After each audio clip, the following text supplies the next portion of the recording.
السلام عليكم. هذه رسالة بعجالة لوزير التربية والتعليم السي برادة.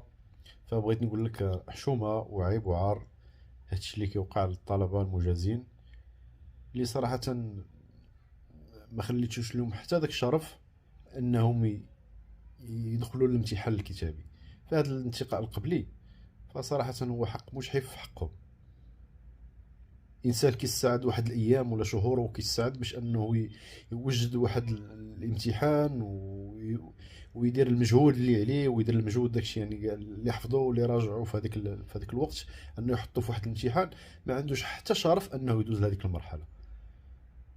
فانا كنقول والله اعلم بان الانسان الانتقاء خصو يكون من وراء الكتابي، بعد على الاقل يكون دوز هو داك الامتحان. الا ما كانش مستعد فراه ما مستعدش، اللي كان مستعد نديروا الانتقاء مباشره يدوز للشفوي داك الساعات. تما فين تحدد شكون اللي ناجح وشكون اللي راسب.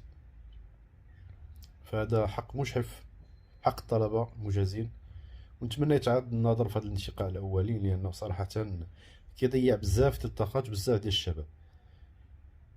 والناس اللي ما انتقاوش فنقول لهم الله يعوضكم ان شاء الله، الجايات ان شاء الله يكون خير. الله يسهل على الجميع وتحية الجميع.